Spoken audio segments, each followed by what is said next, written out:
está pasando, hombre? ¿Qué está pasando, hombre?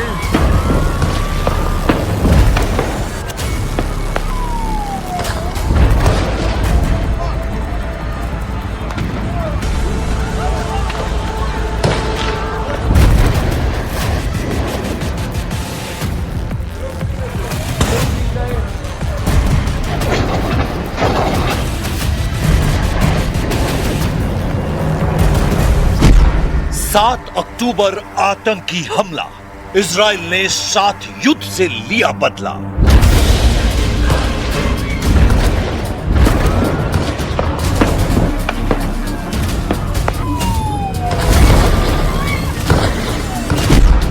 Sydney आतंकी हमला, Israel 7 देश जलाकर लेगा बदला। भयानक शुरुआत हो चुकी है। विस्फोटक अंदाज में इजराइल ने दुश्मनों का सफाया शुरू कर दिया है। इजराइल बॉन्डी बीच में हुए बर्बर हमले का चुन चुनकर बदला लेने लगा है। अल जजीरा की रिपोर्ट के मुताबिक इजराइल ने गजा में फिर से बहुमंजिला इमारतों को बम से उड़ाना शुरू कर दिया है। इजराइल ने जैया और तुफा इलाके में कई ऊंची इमारतों को हमास लड़ाकों का अड्डा बताकर बमबारी कर तबाह कर डाला है। इससे पहले इजराइल ने गजा में हमास के सेकेंड इन कमांड को मौत के घाट उतारा है। इजराइल की एयर स्ट्राइक में मारे गए कमांडर का नाम रायद साद है, जिसकी मौत की पुष्टि खुद हमास चीफ खलील अल हया ने कर दी है। खलील अल हया ने धमकी दी है कि रायद साद की मौत ने युद्ध समझौते को बेमानी कर दिया है।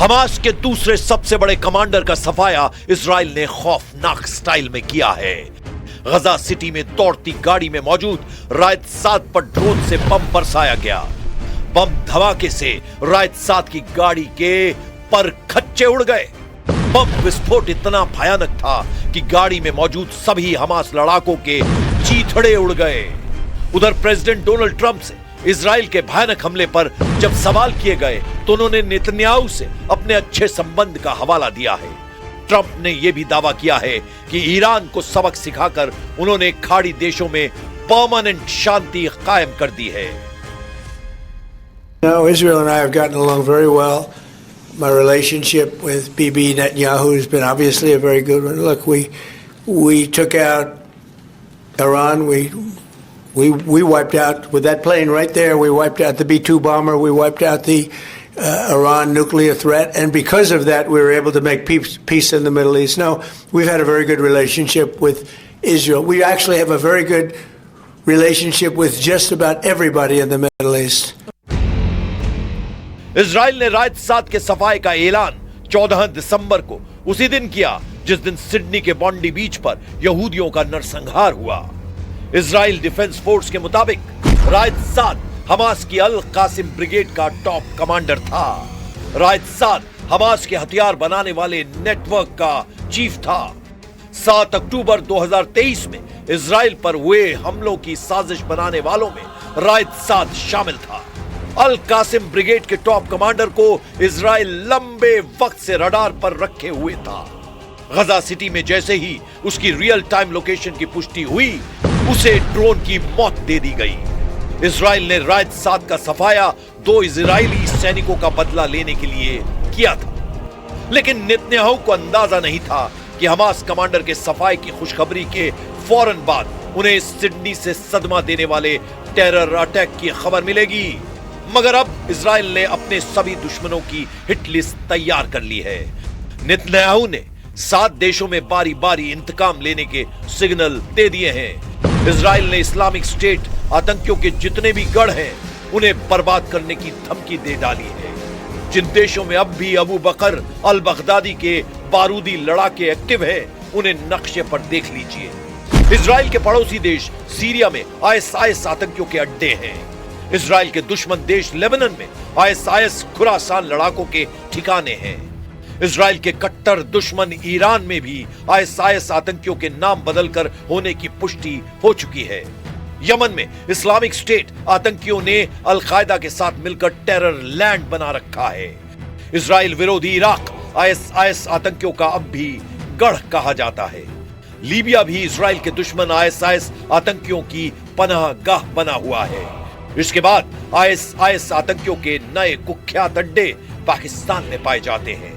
सिडनी आतंकी हमले का आईएसआईएस कनेक्शन साफ हो चुका है, जिसके बाद नेतन्याहू का खून खौल रहा है।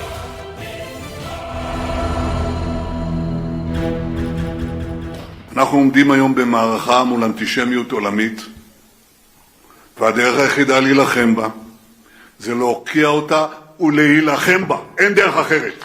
זה מה שאנחנו עושים במדינת ישראל. पीएम नेतन्याहू के साथ प्रेसिडेंट डोनाल्ड ट्रंप ने आईएसआईएस पर बड़े एक्शन का मूड बना लिया है, क्योंकि आईएसआईएस आतंकियों ने ही सीरिया के पलमायरा में अमेरिकी सैनिकों पर हमला किया है। टेरर ग्रुप ने 14 दिसंबर को खूनी हमले में 2 अमेरिकी सैनिकों और एक अमेरिकी नागरिक की जान ले ली है, जिससे अब अमेरिका और इजराइल दोनों को दुश्मनों के सफाई का लाइसेंस मिल चुका है। ट्रंप ने तो यहां तक कहा है कि सीरिया में जो नुकसान होने वाला है उसका अंदाजा भी कोई नहीं लगा सकता।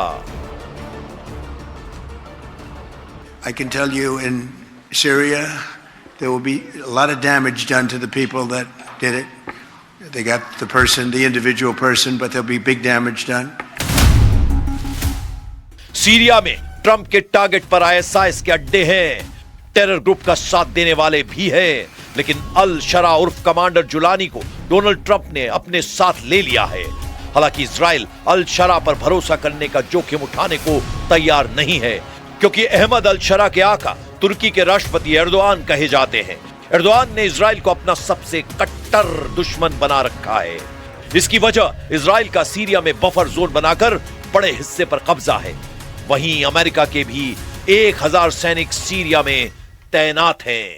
दिसंबर 2025 तक अमेरिका के लगभग 1000 सैनिक पूर्वी और उत्तर पूर्वी सीरिया में तैनात हैं।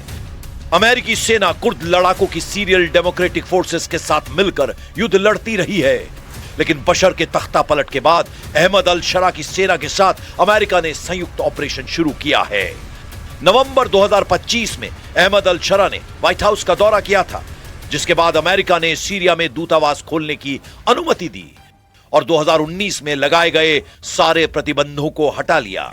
जाहिर है ट्रंप के लिए अब कमांडर जुलानी उर्फ अहमद अल शरा जिगरी दोस्त है, लेकिन नेतन्याहू और जुलानी का सिर्फ नाम बदला है, उनकी दुश्मनी खत्म नहीं हुई है।